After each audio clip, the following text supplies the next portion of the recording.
Okay, so I want to tell you guys what I did this past weekend. This past weekend was a pretty crazy weekend because we had so many things going on. Well, at first, you know, we had the LCS going on, of course, which was pretty awesome to watch. There were all sorts of wonderful LCS games going on. The NALCS is still completely wide open, and my fantasy LCS team actually won this week for once. We had the Super Bowl going on, of course, which was, you know, maybe one of the craziest endings to a Super Bowl that I've ever seen in my entire life. That was a thrill to watch. But what I was watching personally, much more intently than anything else out there, was Apex 2015. Apex 2015, for those of you who don't know, is a Super Smash Bros. Tournament that happened this past weekend. I think it was the largest tournament that there's ever been in terms of like the number of entrants. There were like 1,000 people that competed, and it was absolutely crazy at first. The hotel that they were staying at and the ballroom that they were using to host the event was deemed unsafe day one.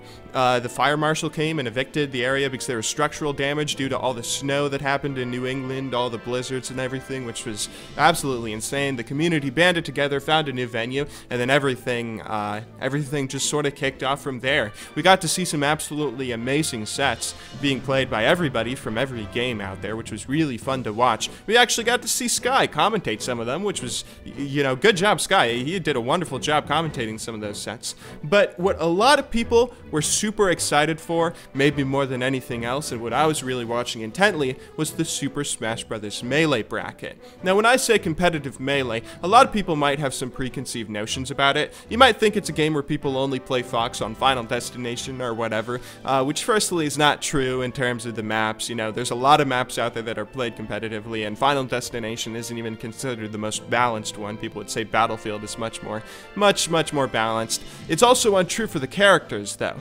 There's a lot of people out there who think Fox is the best character, and some people would agree with them, a lot of people would disagree, but Fox is actually considered, you know, one of 8 top-tier characters. In addition to Fox, there's Falco, who's played often, there's Marth, there's Sheik, Jigglypuff, Peach, Captain Falcon, and of course, Ice Climbers. Outside of that list of top-tier characters, there are still some like really good mid-tier characters too, that there are some players out there that have done fantastic things with. There's a player called Axe from Arizona, for instance, who has a ridiculously good Pikachu, and he's ranked the 7th best player in the world with that Pikachu. There's Kage and Bizarro Flame, of course, with their Ganondorfs, which are always an absolute joy to watch. And then there's Yoshi. Yoshi is a character that's often considered pretty bad, maybe mid-tier, but not good enough to ever win a tournament, and there's only really one dedicated Yoshi main in the professional world out there, and his name is Amsa, who's from Japan.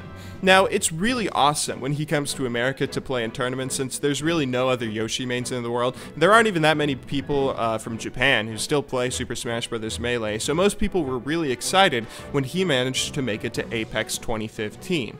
Now, the way that Apex was set up, I think a lot of people were a little bit worried that we might not get to see any of his games, since he wasn't really playing many on stream at first. When they hit the top 48, they were only playing the winners bracket matches on stream, and I think he got knocked into losers somewhat early in like the 2nd or 3rd round. So people went up and made sure they like recorded some of his games off stream so they could throw VODs on YouTube, and everyone was pretty happy. Like, okay, we're still gonna get to see his Yoshi, we're still gonna get to see some international play, everything's good.